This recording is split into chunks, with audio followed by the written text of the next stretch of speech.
You know what the actual sound of national security is? It isn't a siren, and it sure as hell isn't the clicking of a gun slide like they show in the movies. It's the hum of an oversized server room cooling fan and the scratch of a cheap, government-issued Bic pen on a logbook that nobody reads until the world ends. I've spent 22 years listening to that hum. I'm Allison. I'm the person who makes sure the doors lock, the badges work, and that when a convoy of black subs rolls up to a research facility in Maryland, the people inside don't walk into a disaster. I'm a glorified babysitter with Yankee white clearance and a mortgage I can barely tolerate. I work, or worked, at a Tier 1 research facility. We handle things that don't have names yet, mostly tech that the Pentagon wants to play with in 5 years. My job title was agent in charge of site logistics and security, which is fancy government speak for the woman who fixes everything while the men take credit. In my line of work, if you do your job perfectly, you are invisible. If a vice president visits and nobody gets shot, nobody trips over a cable, and nobody leaks a photo of him eating a bagel, I don't get a handshake. I get ignored. That's the deal. You trade your soul for a pension and the quiet satisfaction of knowing you're the only adult in the room. Real quick. Before I tell you how I watched a government career implode in real time, hit subscribe and maybe drop a like. It fuels my caffeine addiction and keeps me from screaming into a pillow. We good? Okay, back to the bureaucracy. The problem with being invisible is that people forget you're structural. They think you're just wallpaper. Enter Director Bradley. Brad was a political appointee, a man whose resume was written in Comic Sans and smelled like desperation and expensive cologne. Brad didn't know the difference between a secure compartmentalized information facility, SIF, and a broom closet, but he knew how to smile for LinkedIn photos. He looked at security protocols the way a toddler looks at vegetables, an annoyance to be pushed off the plate. For the last 6 months, Brad had been shadowing me, not to learn, but to critique. He'd stand in the corner of my office, sipping a kale smoothie that cost more than my hourly rate, and ask questions like, do we really need physical logs? Can't we just put this on the cloud? The cloud isn't authorized for this level of intel, Brad, I'd say, not looking up from my monitors. And unless you want the Chinese government reading our lunch orders, we stick to the hard lines. He'd sigh, the heavy, dramatic sigh of a visionary being held back by a dinosaur. So analog, Allison, we need to be agile. We need to pivot. I hate the word pivot.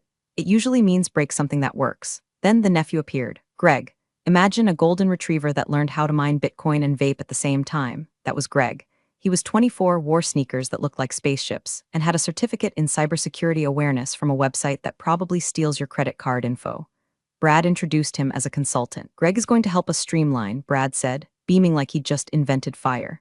Greg looked at my bank of monitors, feeds from 72 cameras, thermal sensors, and perimeter alarms and said, whoa, can we get this on an iPad? I feel like I could gamify this. My soul left my body. It packed a bag, took the Amtrak to Philly, and never came back. Security isn't a game, Greg, I said, my voice flat. It's a series of redundancies designed to prevent catastrophe. Vibes are low in here, Greg whispered to his uncle. I should have known then. I should have seen the writing on the wall. It wasn't graffiti. It was a termination notice written in invisible ink. I kept doing my job, though. Just last week, we had a soft probe, DHS testing our perimeter. I spotted their fake delivery van 3 miles out because the suspension was riding too low for a floral delivery. I locked the site down before they even put the vehicle in park. Brad was annoyed. You caused a traffic jam, Allison. My lunch delivery was late. I stopped a federal penetration test, Brad. You're too tense. You need to vibe more. I didn't know that vibing was a job requirement, but apparently it was ranking higher than active top-secret clearance. I sat in my office, a windowless box that smelled of ozone and floor wax, and looked at the calendar. I had a feeling. You develop a sixth sense in this job. It's like the feeling you get right before a thunderstorm, or right before you realize the milk in your coffee was chunky. The air felt heavy. Greg was wandering the halls with a tablet, tapping at things. I caught him trying to bypass the biometric scanner on the server room door. It's too slow, he complained when I confronted him. It takes like 6 seconds to read my retina. I could code a workaround. If you code a workaround, I said, leaning in close enough to smell the Red Bull on his breath, I will have you arrested for violating the Espionage Act. Do not touch my doors. He ran to Brad. Of course he did. I went back to my desk and stared at the blinking cursor. I was tired, not sleep tired, soul tired. I was tired of explaining to grown men why they couldn't prop open the back door to let the pizza guy in. I was tired of being the bad guy because I followed the laws that kept them out of prison. I didn't know it yet, but that was my last full day of feeling responsible. The axe was already falling. It was swinging down in slow motion, shiny and sharp, guided by the hands of a man who thought security was just an app you download. And honestly, I was about to let it hit me. Because sometimes, the only way to show someone that they're standing on a trapdoor is to pull the lever. The next morning, the summons came.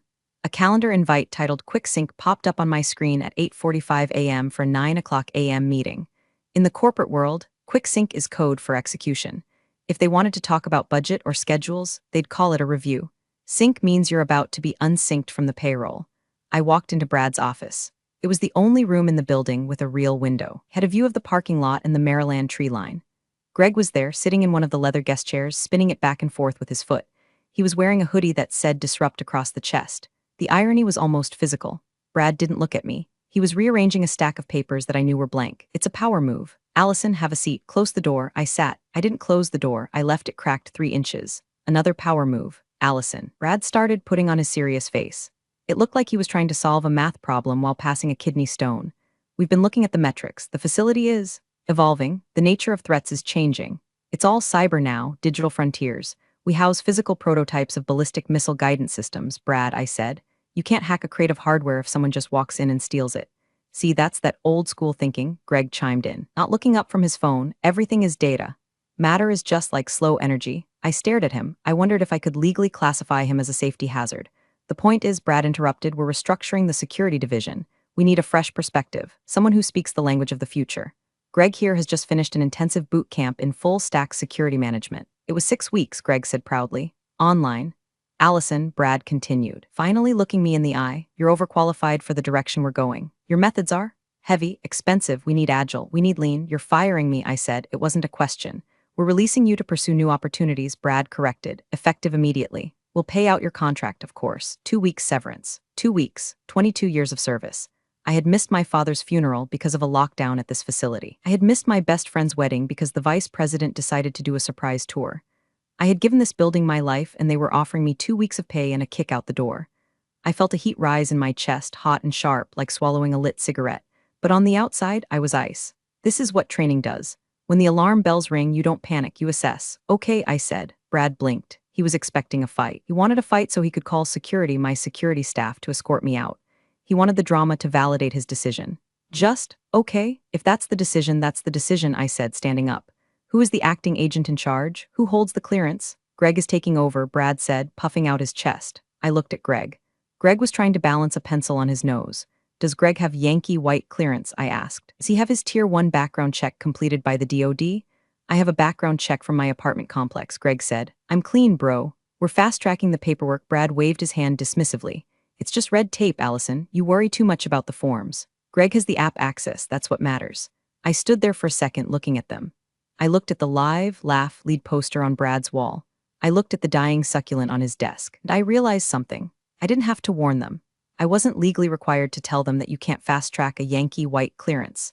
It takes months. It involves men in suits interviewing your third-grade teacher.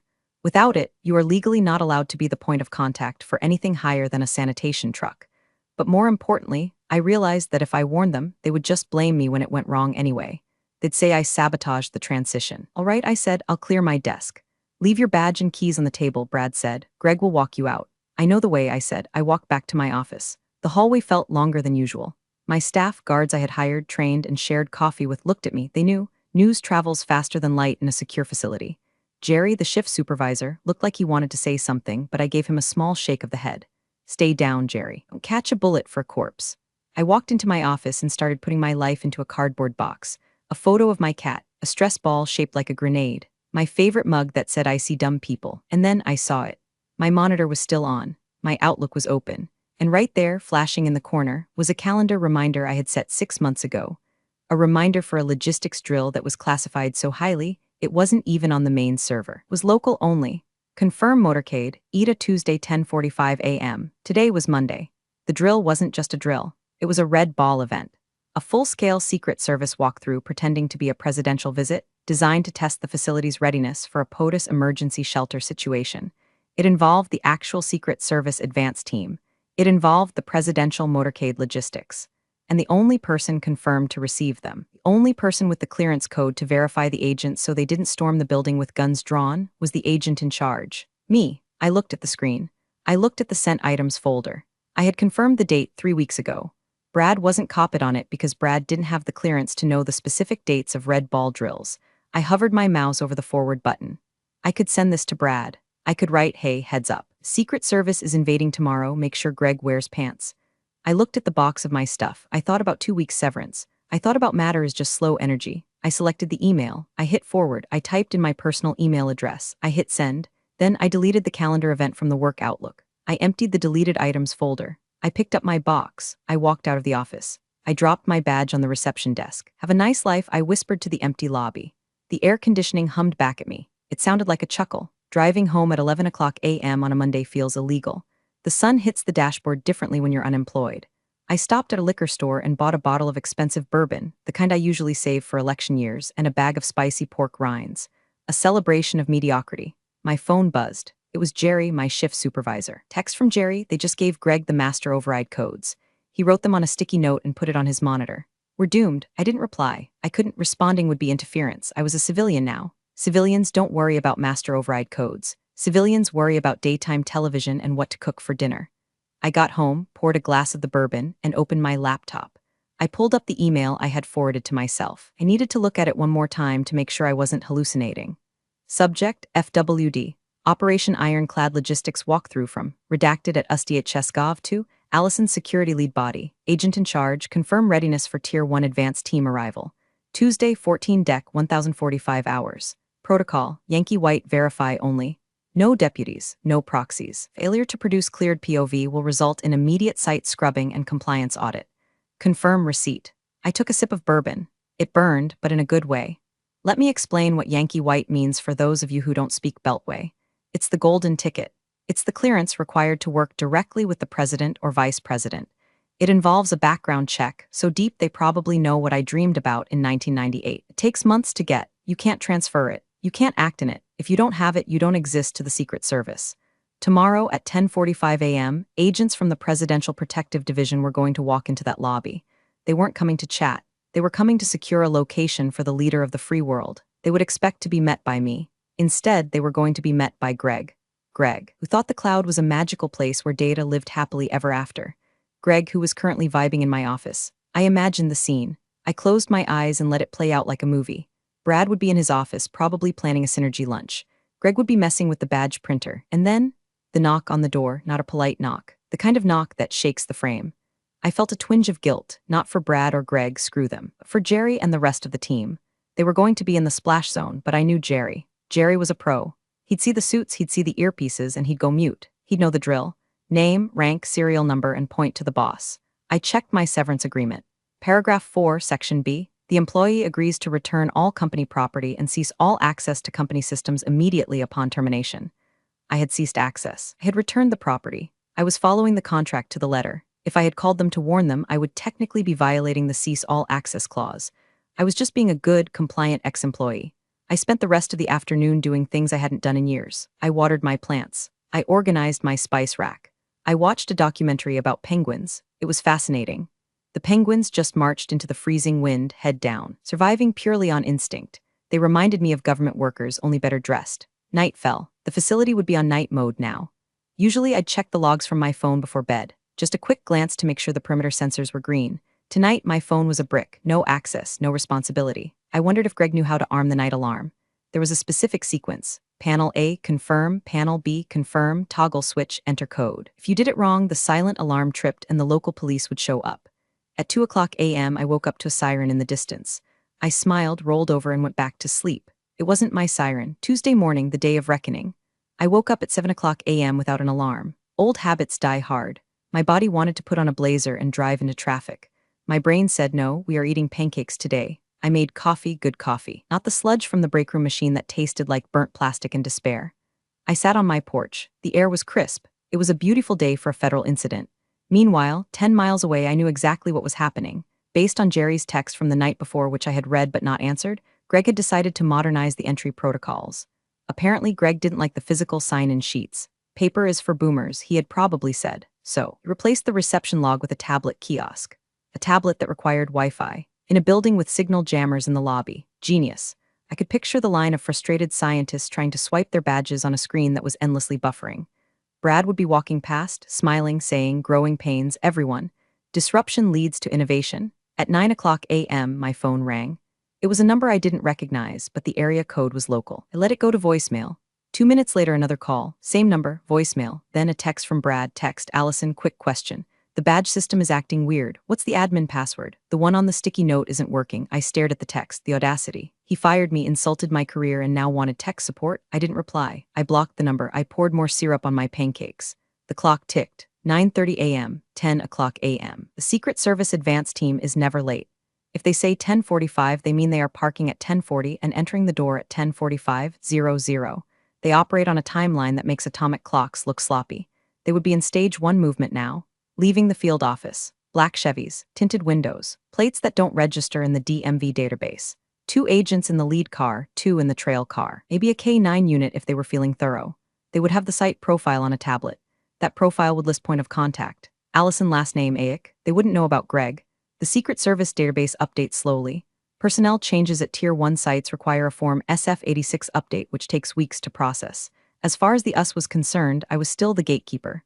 10:15 a.m. I imagined Greg sitting in my chair. He'd probably adjusted the height so his feet dangled.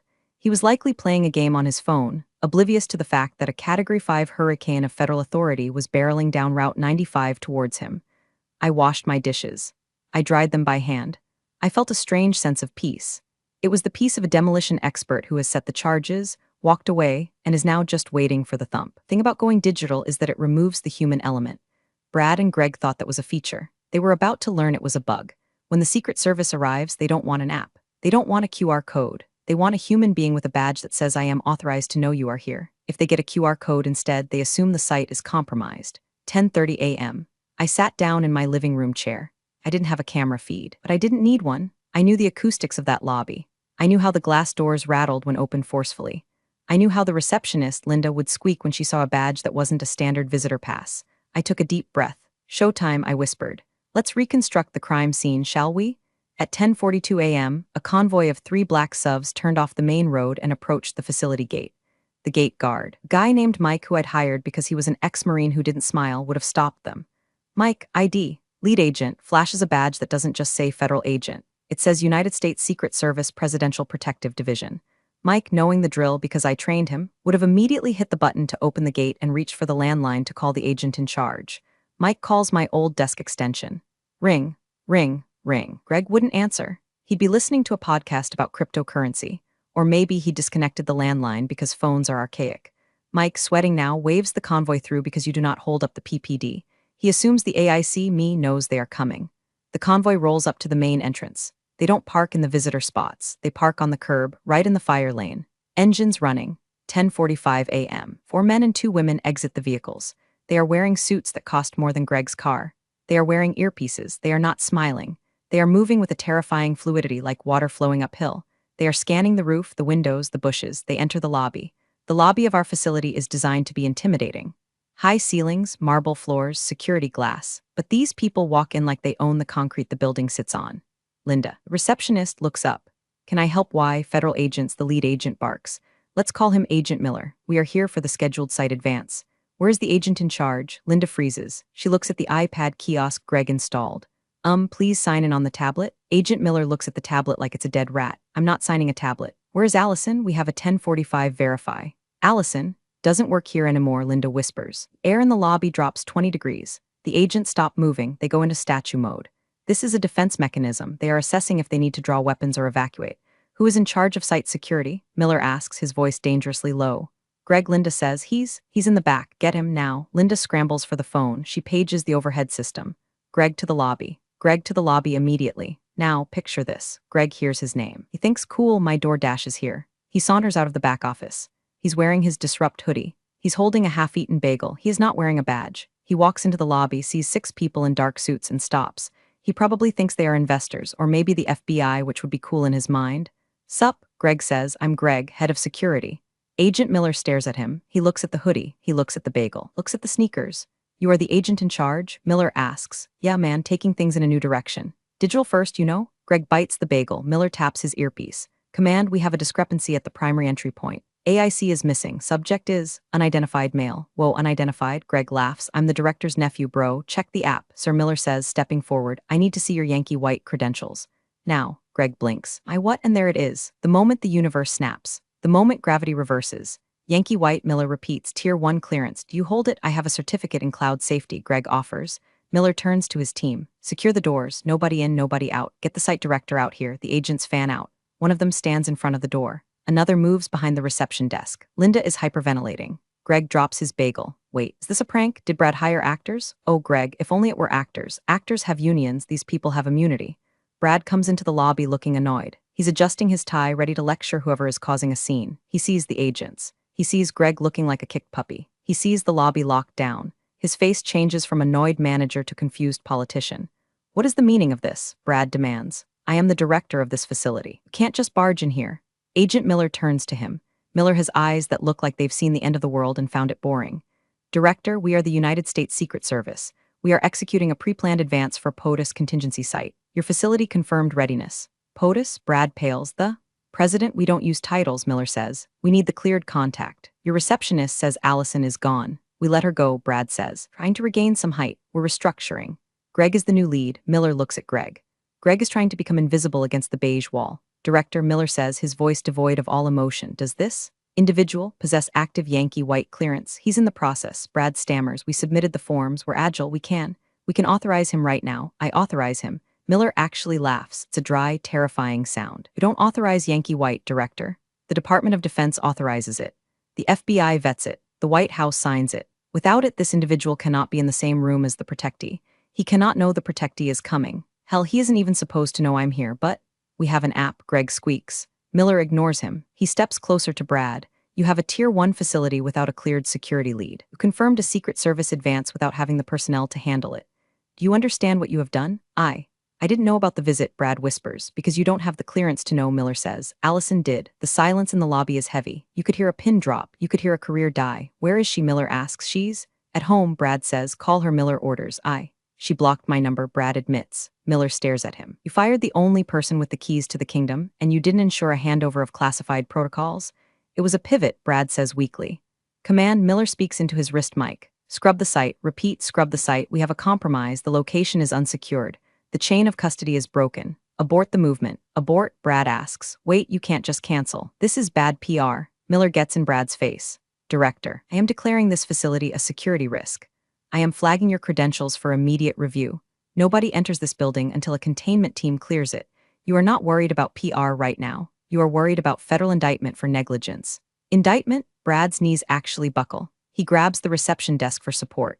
Get everyone into the conference room. Miller barks at his team. Confiscate all electronics. We need to wipe the logs. My iPad, Greg cries out. My crypto wallet is on there. Seize it, Miller says. An agent rips the tablet out of Greg's hands. I wasn't there, obviously, but I know this happened because Jerry told me later. Jerry said it was the most beautiful thing he had ever seen. He said Brad looked like a man trying to hold back a tsunami with a spoon.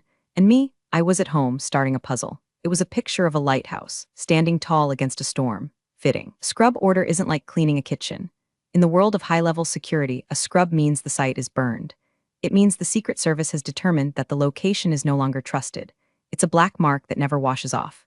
The agents moved through the building. They weren't polite. They ordered scientists away from their desks. They unplugged servers. They demanded hard logs. Where are the visitor logs for the last 30 days? An agent asked Greg. It's on the cloud, bro. The app, Greg cried. We cannot audit the cloud right now, the agent snapped. We need paper trails. Who entered this building on November 12th? I don't know. The API was down that day. Strike 2. In Brad's office, Miller was on the phone with Washington. Yeah, total foobar, Miller said. The director is a civilian with no grasp of protocol. The security lead is I don't even know what he is. A child. Yeah, we're pulling out. Flagged the site as red. Brad was sitting in his chair, head in his hands. I can fix this, he mumbled. We just need to explain the synergy. Director, Miller said, hanging up the phone. There's no synergy. You breached contract. This facility operates on a DoD grant contingent on maintaining Tier 1 security standards. You just lost that rating. I lost the grant? Brad looked up, eyes wide. The grant was his salary. The grant was the budget. You didn't just lose it, Miller said. You set it on fire. Meanwhile, the staff was in the cafeteria, guarded by an agent. Jerry texts me again, hidden phone. Text, they are seizing hard drives. Greg is crying. He literally asked if he could call his mom. The agent told him to sit down and shut up. I love you, Allison. Marry me? I chuckled. The chaos continued for hours. The Secret Service doesn't just leave. They document the failure. They took photos of the unsecured doors. They took photos of the sticky note with the passwords. They took photos of Greg's disrupt hoodie. They built a case file titled Gross Negligence and Failure of Command. By 2:00 p.m., the visit that never happened was over. The motorcade had turned around miles ago. The president, or whoever was the principal, went to the backup site. The facility was left in shambles. Brad tried to leave his office. I need to call legal. You sit there, Miller said. DHS Internal Affairs is on their way. You wait for them. Internal Affairs, the two scariest words in government employment. And that's when the realization hit Brad. He looked at the empty chair where I used to sit during meetings. He realized that for 22 years he had never had a visit form Internal Affairs. He had never had a scrub order. He had never had a breach because I was there. Allison, he whispered. Why didn't she tell me? Because you fired her. Miller said, overhearing him. And knowing her file, she's a by-the-book operator. She followed your instructions to the letter. She left. Miller looked at Brad with pure disgust. You fired the guard dog and were surprised when the wolves got in. The next few days were a blur of bureaucratic violence. When the Secret Service files a report saying a site is compromised due to administrative incompetence, things happen fast. The Office of Personnel Management, OPM, descended like locusts. They interviewed everyone. They interviewed Linda. They interviewed Jerry. They interviewed the janitor. Did you know Greg? Yeah, the director's nephew. He played games on his iPad mostly. Did he conduct security sweeps? He flew a drone down the hallway once. It crashed into the fire alarm. It was a massacre. They pulled Allison's file, my file. They looked for dirt. They wanted to see if I was complicit. What they found was 22 years of perfect reviews. Commendations, a flawless audit trail. Then they pulled the termination paperwork. Reason for termination, restructuring/cultural fit. Replacement, Greg last name. Qualifications, 6-week online course. The OPM investigator, a woman named Sharon who looked like she ate nails for breakfast, sat down with Brad.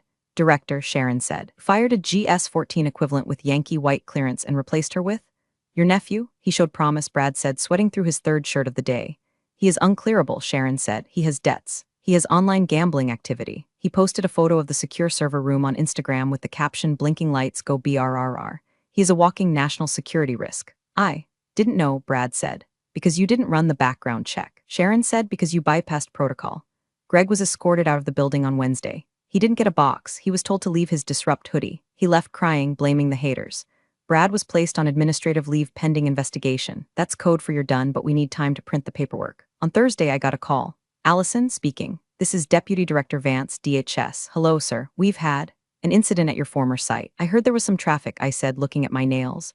We need you back, Vance said. The site is red. We need someone to recertify it. We need someone the Secret Service trusts. I took a sip of my tea. I'm sorry, sir. I'm currently exploring new opportunities. I was told my methods were too analog.